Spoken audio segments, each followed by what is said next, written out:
Hey guys, Kayla here with Damn the Diets. A lot of people have been writing into me on email or on here on YouTube or Instagram and are like, I've noticed you've lost weight since your first videos on YouTube, like over a year ago.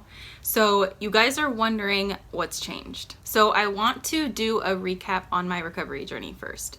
So in my other video on how I dealt with weight gain and recovery, you would know that at 5'6" or 5'7", I can know it changes every time I've been measured.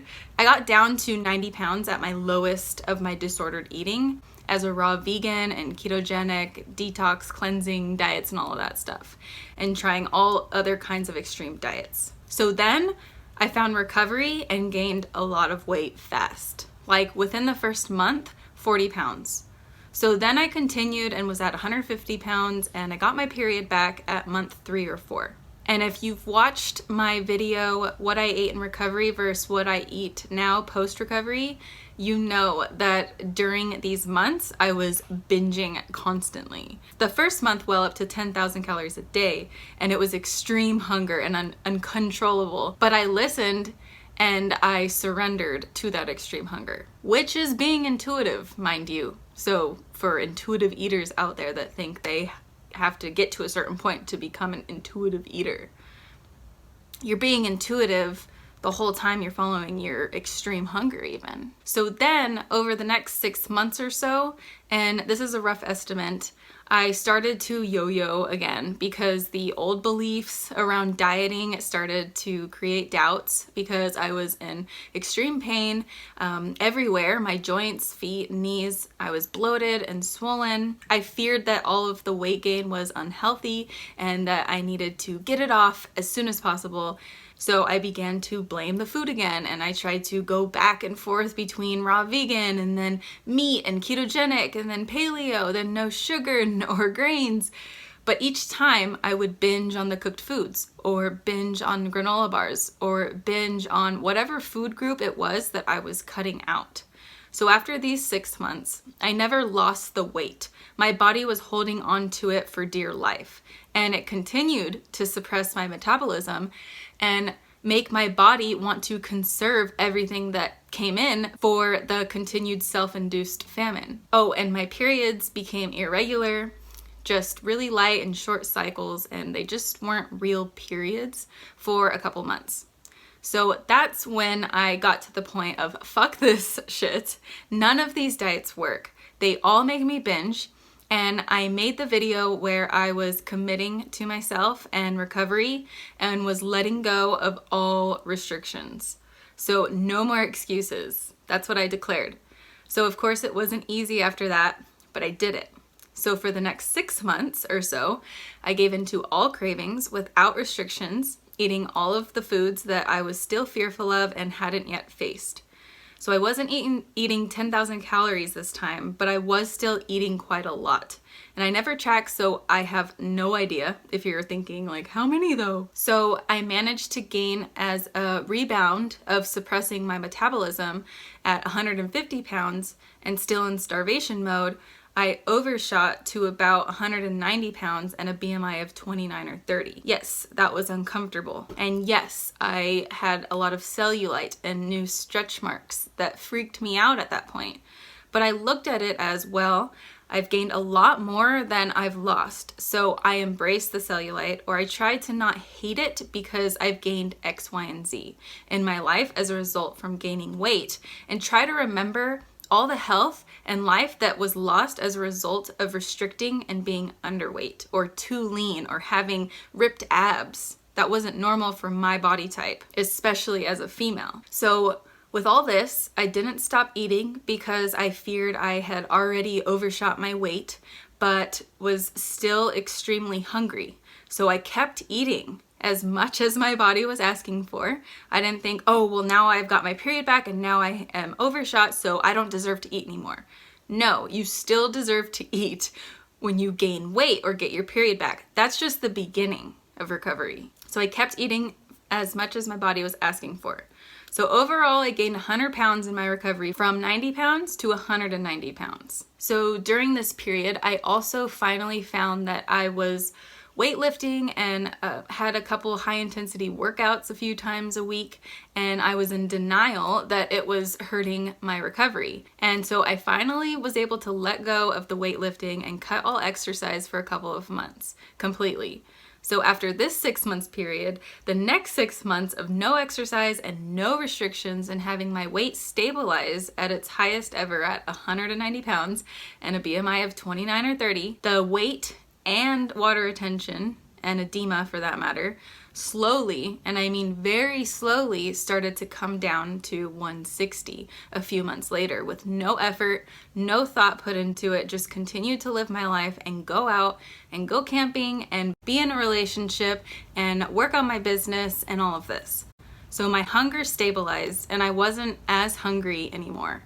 I felt my hunger and satiety cues finally starting to be present, and so I was allowing myself to stop when I was full because my brain and body wasn't in that scarce, starved mentality and state anymore, and I didn't feel like I had to eat more than I was hungry for anymore. So I and my body trusted that it would be fed whatever and whenever it wanted. Anyways, as a result, my body felt safe and it didn't need to conserve anymore, and slowly began to release the weight that it didn't feel comfortable with.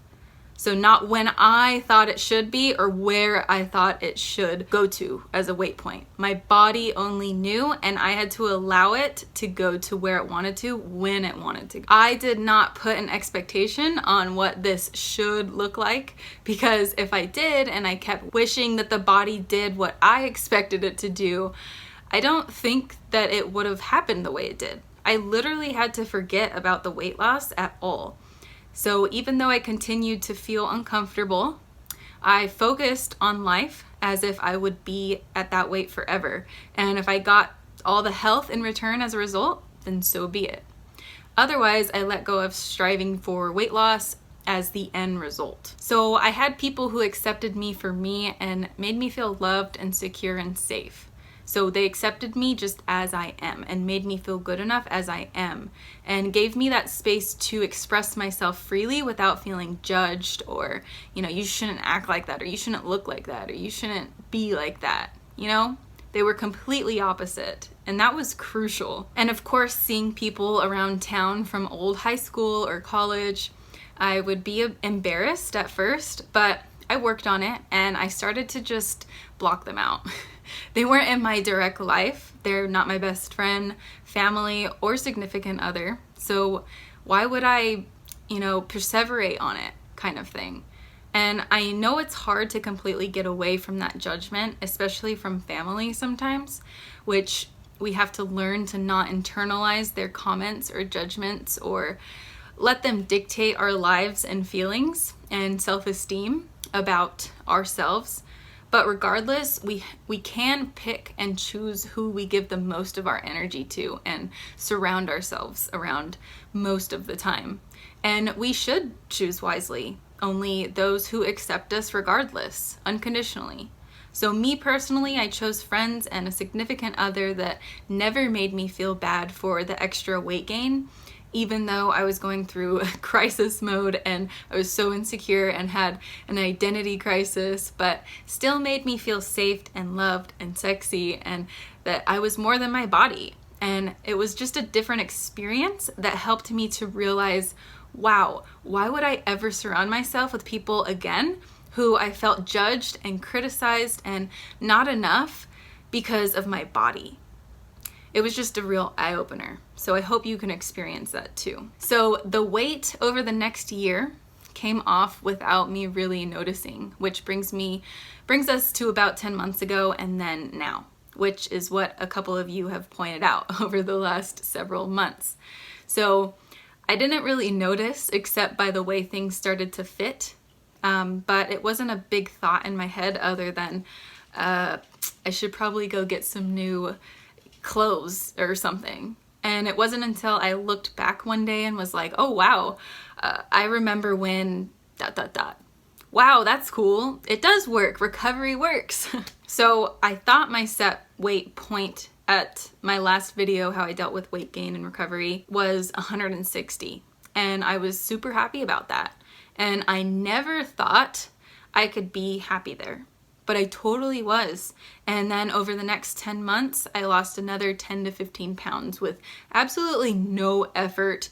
I didn't have a desire. I didn't think I needed to. It just happened naturally. I guess that's what my body wanted. I feel comfortable and healthy with no cravings, no binging. My period is present, sex drive is present, energy is present, my hair isn't falling out, no crazy digestive problems, my metabolism is fixed and healed. It was never broken. So all of that good stuff. So at this time in my life, this is where my body wants to be. So this may be a new set weight range for now, or for my body type and genetics. But again, like I've said before, this can always change in the future, and I'm totally okay with that, right? What I notice is that people don't give recovery this kind of a chance. They can't fully commit to weight gain or eating or releasing shame and guilt, and therefore they will stay in this cycle for fucking ever. And it's sad. But honestly, it's understandable. And for these situations, it's hard to say what to do. This has to be an internal choice, looking deep inside of yourself as to what your why is. And if what you're doing now does not align with your core morals, values, or deepest aspirations and goals in life, or who you want to be in 2 to 5 years from now, then you have to realize how valuable the weight of recovery is and the ups and downs in recovery is, because the emotional part that I didn't really talk about in this recap, that was a huge aspect of recovery, and I don't think you can really get away from it if you want to really recover. Sometimes the body holds on to fat as a comforting and protective barrier to old traumatic emotions and events or old belief systems that we internalize from our external environment growing up, and we never truly deal with them. And then we get into stressful environments now that we may turn to food, either overeating or undereating, as a form of finding control or comfort in our lives. Remember in the video how I dealt with weight gain and recovery when I said that, my weight can always change in the future. Well, I meant that. And I mean it now too. So who knows where my body will be next year? Maybe I'll gain some weight back. Maybe I'll be the same, maybe something will happen and that I have no idea about, but I know and accept that the body I have right now will not always look like this. I could break my leg tomorrow and no longer be able to walk, I could get really sick this winter. I could get pregnant. I could simply shift my priorities. I could have to work longer hours. I could have a huge stressful situation in my life. I could go through extreme depression.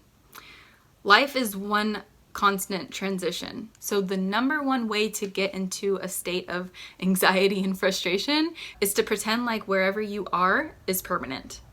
I know that the way my body looks and feels right now isn't permanent. So there's no reason to attach to it. Right? Does that make sense? So I get where you are, and I understand why you have the fears and doubts that you do. I experienced it all myself.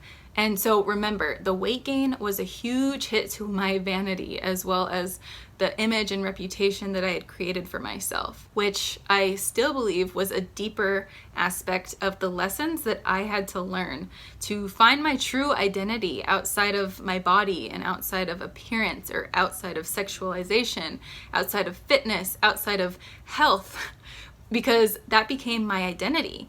Even though I had lost touch of pieces of myself that I always feared showing for fear of rejection or fear it wasn't worthy or good enough to be shown or expressed or embraced. So I found myself and a new identity in recovery, and I still am refining that today, and it will probably change many more times in the future with the more that I learn and the phases that I go through in life from here on out. And I accept that process, and I'm open to change, whether that's my body changing, the aging process, my food preferences or cravings, my interests, my business changing, wherever I want to live, whatever it is. At the core, I've defined my values, my priorities, And my main focus is to never deter from that and who I truly am, and ever lose myself again to anything or any influence. So I hope that you can do that for yourself as well. So take it from someone who, like you, didn't believe that it could happen, the weight rebalancing and the water retention to go away and the extreme hunger to go away, to then believe that it can happen. So you've been able to watch some of my process here on YouTube. I believe in you that it can happen for you too, if you're just patient and consistent and you're committed and you're honest with yourself. So when I started this channel, I had been recovered for about a couple years, and then after that point, my weight already had been slowly coming down for several months at that point, and then continued to slowly come off over the next several months or so, about 6 or more months, and then a bit more over the next 6 months. So I'll talk more about what I'm currently doing now in a bit. But the main thing I wanted to preface is that the focus of recovery should not be weight loss anymore. So if this is the main focus still, like the main focus, this is probably a problem. If we fear weight gain and we have all this guilt and shame around eating food because we fear weight gain, this will keep us stuck in the yo-yoing of dieting and then binging, then purging, then gaining all the weight back, then dieting, then binging, and it continues. So before I get on a tangent, I want to say that I have not been focusing on my weight or body at all. Okay, my focus has been on how do I feel? But more so all the other things that I have going on in my life, like working on a relationship and the challenges that come with that, my clients and serving them the best that I can in my course and privately, and then traveling and camping and finding time for friends and family, or yin yoga and stretching, or time with my dog, and dealing too with the deeper wounds that are still surfacing, and I'm still having aha moments as to how the hell all the disordered eating even started. And now with all the tools that I've learned in recovery, I'm applying them to different challenges and stressful situations now, and the different changes that we go through in life, And of course, some of these have been super hard and stressful and emotional, and I wanted to give up a lot of the times. And yes, even in the last year. But I've learned a lot more about myself each time, and about people, and about psychology of humans and everything. So really what I'm trying to say is I have so much other shit to focus on now that isn't surrounding around food and my body. It's more meaningful and fulfilling, and at times it pushes me to grow and learn, which can be painful, like growing pains, and to really reflect about myself and where I need to work on myself. And thank God food isn't controlling my life anymore, because I would be missing out on all these opportunities to develop myself, work on myself, serve others, and show up for the world, which I couldn't do when my brain and body was starving. And I have to admit, I've been pretty damn stressed in a certain aspect of my life, but I'm doing the best I can with getting through it. What I know is that I never want to go back to being starved or restricting my foods or over-exercising, because of how miserable I was and how much my health declined as a result, and how much health I got back as a result of letting go of all the restrictions in my diet and the over-exercising and trying to control my body, and instead working with my body as a team. So I stopped trying to fight my body and stopped trying to control and suppress my body. And I trusted that the body was fighting for my survival, and that whatever it needed to do, wherever it needed to go, and no matter how long it wanted and needed to stay there, that my body knew what it was doing, and it needed to do it for a damn good reason. So I committed to being patient and consistent. So what am I doing now, or for the past several months or a year? Nothing consciously, like I've said. I've just been living my life, not focusing on my body at all, not focusing on eating pure, clean, whole foods or practicing any kind of restrictions, just eating my favorite foods in a balance. I found my own balance that changes from day to day, and then I stay away from the foods that I don't like, that don't serve me. So I'm still following my hunger and satiety cues, which fluctuate from day to day. I get stronger cravings the week before my period and menstrual cycle. If I have more activity and I'm out and about doing house chores or errands versus sitting all day on the computer, my appetite changes slightly, you know? But since I'm not exercising really that much, my appetite doesn't really fluctuate too much, you know? So I don't have any cravings anymore. So I do look for convenience, and I do eat out a lot because it makes more sense for me sometimes. In my life, I have sandwiches almost every day, whether ones I make from home or I go to a sandwich place. Bars are easy. My daily creamer with coffee, and then, you know, whatever else. It's always changing every day. So I've barely worked out in the past year. In fact, in the last 5 months, I haven't really exercised at all. And I'm serious. I've only done like a couple bike rides, like seriously 2 maybe, on a camping trip that I went on about a week ago. But you know, before that, I've just had this nagging back injury that has prevented me from doing any exercise because I already have scoliosis. So it's super sensitive. If I just tweak it with some little move, it's out. But even before that, I was still hardly ever even working out. I did like once a week, maybe twice a week at the most, like power yoga classes or yin yoga or a bike ride. I do get some cardio with in the private life, if you know what I mean, you know, with the person that I'm committed to. If we're gonna be completely honest and vulnerable, I do get some cardio that way. So that's been my exercise. So anyways, remember that your body is designed to be a self-regulating system. When it's not starved or deprived or super freaking stressed for that matter, which restriction and starvation is a huge stressor on the body, plus over-exercise. So your body naturally adjusts the hunger and satiety cues, as well as weight and fat and water storage or retention, according to its needs on a moment-to-moment basis due to higher activity levels, hormone fluctuations, temperature, outside, seasonal reasons, and so many other factors. Or it's just your body structure, you know? There's huge body diversity, but your body has it handled, and this is just how it goes. So I do want to make a quick note on stress and fat.